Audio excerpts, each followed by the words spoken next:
B Ed প্রথম সেমিস্টারের জন্য কোর্স 1.1.1 প্র্যাকটিক্যাম টপিক কি observe the various age group children in various situations like in the classroom playground at home with parents siblings and list down the characteristics of them in physical, social, emotional and intellectual domain. এই practicum টপিকটা আমি English ভার্সনে তোমাদের কাছে তুলে ধরছি, তোমরা একবার দেখে নাও। তোমরা সূচিপত্রটা বানিয়ে নেবে। সূচিপত্র খুবই সহজ, সেই জন্য আমি করিনি। সূচিপত্রের পর দেবে দেখো ইন্ট্রোডাকশান বা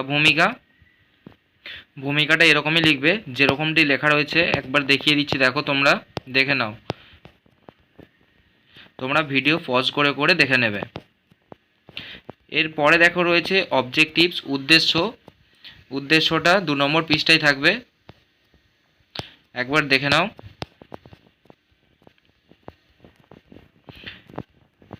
এরপরে দেখো রয়েছে স্টেজেস অফ ডেভেলপমেন্ট, 3 নম্বর পেজে থাকবে। যেরকমটি রয়েছে তোমরা সেরকমটি লিখবে, আর তোমরা ডিজাইন করবে না, ডিজাইন করে সময় নষ্ট করবে না। এরপরে দেখো আর্লি চাইল্ডহুড, এজ লিমিট কত, 2 থেকে 6 ইয়ার্স, 4 নম্বর পৃষ্ঠায় লিখবে। যেরকমটি লেখা রয়েছে তোমরা সেরকমটি লিখবে। আর যদি কোথাও হাতের লেখা বুঝতে অসুবিধা হয় অবশ্যই তোমরা কমেন্ট করে জানাবে। এরপরে দেখো লেটার চাইল্ডহুড, এজ লিমিট কত, 6 to 12 ইয়ার্স, 5 নম্বর পৃষ্ঠায় থাকবে।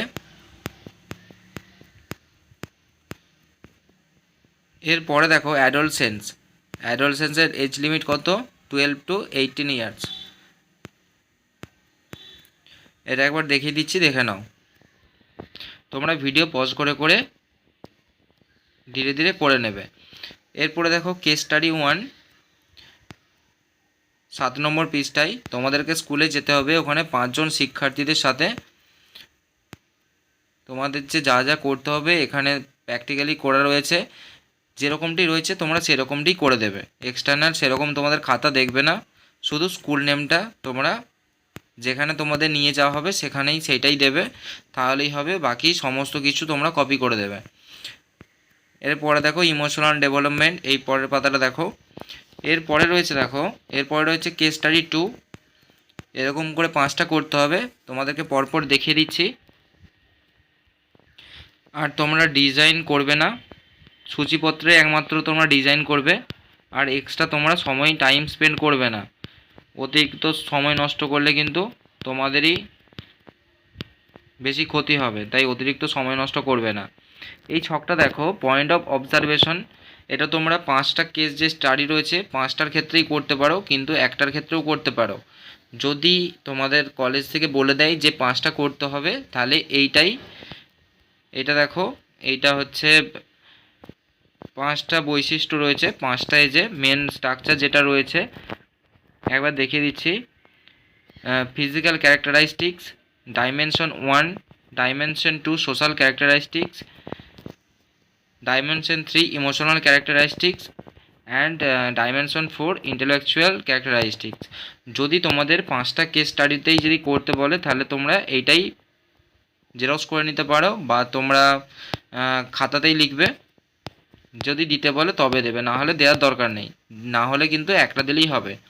এরপরে দেখো কেস স্টাডি 3, যেরকমটি রয়েছে physical development, social development, emotional development, এর বৈশিষ্ট্যগুলো লিখতে হবে, ইন্টেলেকচুয়াল ডেভেলপমেন্ট।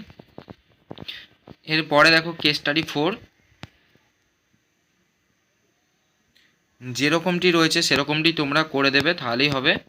আর হাতের লেখা বুঝতে পারলে অবশ্যই তোমরা কমেন্ট করে জানাবে, হাতের লেখা যদি না বুঝতে পারো। আর তোমাদের কোনো যদি প্র্যাকটিক্যাম টপিক নিয়ে আটকে যায় অবশ্যই তোমরা কমেন্ট করে জানাবে, কয়েকদিনের মধ্যেই দিয়ে দেওয়া হবে।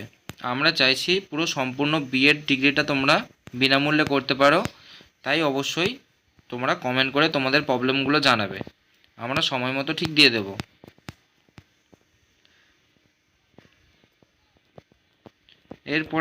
এরপরে রয়েছে কনক্লুশন, এটাই শেষ।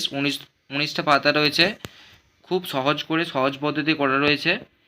আর যারা ভিডিওটা নতুন দেখছো তোমরা অবশ্যই ভিডিওটিতে লাইক দেবে, আর তোমরা চ্যানেলটিকে সাবস্ক্রাইব করবে। বন্ধুদেরকে তোমরা একটু চ্যানেলটার ব্যাপারে বলে দিও, অবশ্যই তোমরা চ্যানেলটিকে সাপোর্ট করো। প্র্যাকটিক্যাম নিয়ে যদি কোথাও আটকে যাই অবশ্যই তোমরা কমেন্ট করে জানাবে।